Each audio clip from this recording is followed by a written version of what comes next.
एकादशी माता की जय, विष्णु भगवान की जय। भक्तजनों, आपका मेरे चैनल दिव्य आस्था भजन में हार्दिक स्वागत है। तो भक्तजनों, इस साल पापा कुंशा एकादशी का व्रत 25 अक्टूबर 2023 दिन मंगलवार को है। हिंदू एकादशी का बहुत अधिक महत्व है। अश्विन माह के शुक्ल पक्ष में पड़ने वाली एकादशी को पापा कुंशा एकादशी के नाम से जाना जाता है। धार्मिक मान्यताओं के अनुसार एकादशी व्रत रखने से भगवान विष्णु की विशेष कृपा प्राप्त होती है और मृत्यु के पश्चात मोक्ष की प्राप्ति होती है।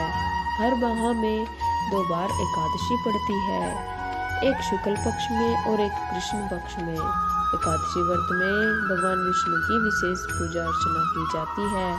एकादशी व्रत के दिन व्रती को एकादशी व्रत कथा का पाठ जरूर करना चाहिए। ऐसा माना जाता है कि व्रत कथा का पाठ करने से भगवान विष्णु की कृपा से सभी मनोकामनाएं पूर्ण होती हैं और मृत्यु के पश्चात मोक्ष की प्राप्ति होती है और समस्त पापों से मुक्ति मिलती है। तो भक्तजनों, आइए एकादशी की व्रत कथा आरंभ करते हैं। प्रेम से बोलिए एकादशी माता की जय। प्राचीन समय में विंध्य पर्वत पर क्रोधन नाम का एक बहलिया रहता था। वह क्रूर स्वभाव का था। उसका सारा जीवन हिंसा, लूटपाट और गलत संगति, पाप कर्मों में ही व्यतीत हुआ।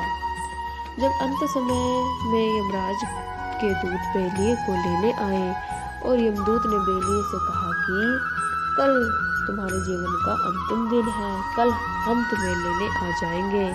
यह बात सुनकर बेलिया बहुत भयभीत हो गया और महर्षि अंगिरा के आश्रम में पहुंचा। महर्षि अंगिरा के चरणों पर गिरकर प्रार्थना करने लगा। बेलिया ने ऋषिवर से कहा, मैंने सारा जीवन पाप कर्म करने में ही व्यतीत कर दिया। कृपया कर मुझे कोई ऐसा उपाय बता दीजिए जिससे मेरे सारे के सारे पाप मिट जाए और मुझे मोक्ष की प्राप्ति हो।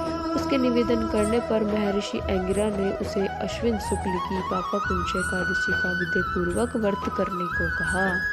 महर्षि अंगिरा के कहे अनुसार उस बेलिए ने यह व्रत किया और किए गए सारे पापों से छुटकारा पा लिया और इस व्रत के पूजन के बल से भगवान की कृपा से वह विष्णु लोक को गया। यह जब यमराज के दूत ने इस चमत्कार को देखा तो वह बेलिए को बिना लिए ही यमलोक वापस लौट गए। प्रेम से बोलिए एकादशी माता की जय, श्री हरि विष्णु भगवान की जय। तो भक्तजनों, इस प्रकार पापा कुंशा एकादशी व्रत कथा पूर्ण हुई।